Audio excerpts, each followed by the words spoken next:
the very first thing I teach my students is a quote by Claude Debussy, where he says, "Pleasure is the law. Theory is for weaklings." I think a lot of and I think a lot about why we have this emphasis on the technical in teaching this. Partially because we're modeling hearing, but it's really the gear is based on models of hearing. So we use language from that area. So when we talk about like 440 hertz, let's say, that feels different than saying pluck that string right there. But it's the same thing. These are musical instruments, and they are used to enact a kind of creativity.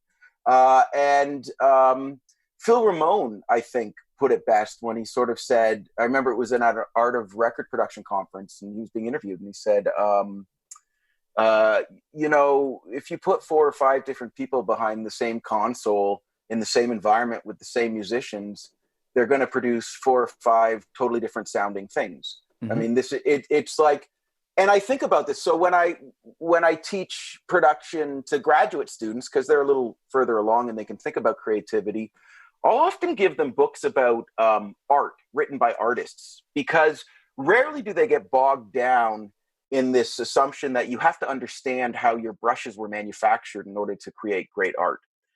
And so I think it's a little bit of reassurance.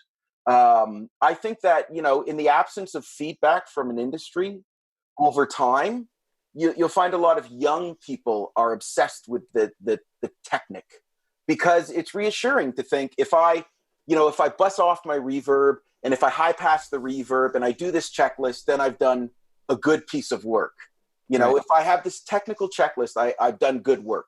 And then over time, you just work and you realize sometimes that shitty mic that costs 75 cents, from your older brother gets a great vocal sound off this one vocalist in this one room, and you become far less interested in the technical.